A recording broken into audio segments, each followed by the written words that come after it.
ইসলামী bank এখন লেনদেন খুব সহজ হচ্ছে।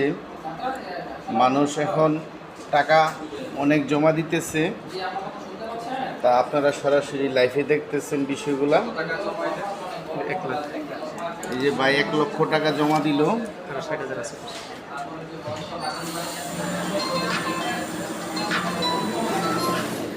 আলহামদুলিল্লাহ, আমরা স্বাভাবিকভাবে আবার লেনদেনে ফিরে আসতেছি। এই যে আমাদের যে আস্থার গ্রাহক যারা আগে উঠায় নিছে তারাই আমাদেরকে আবার জমা দিচ্ছে। আপনারা সবাই ধৈর্য সহকারে আবার ইসলাম ব্যাংকের সাথে যুক্ত হন, আবার আগের মতো ফিরে আসুন। আসলে গুজবে অনেক কিছু হয়ে যায়, একটা ভালো জিনিসকেও তারা নষ্ট করে দিতে পারে, সেই অবস্থায় হয়েছে ইসলাম ব্যাংক। আশা করি আপনারা সবাই আবার ইসলাম ব্যাংকে আসবেন, স্বাভাবিক লেনদেন করবেন, এটাই প্রত্যাশা।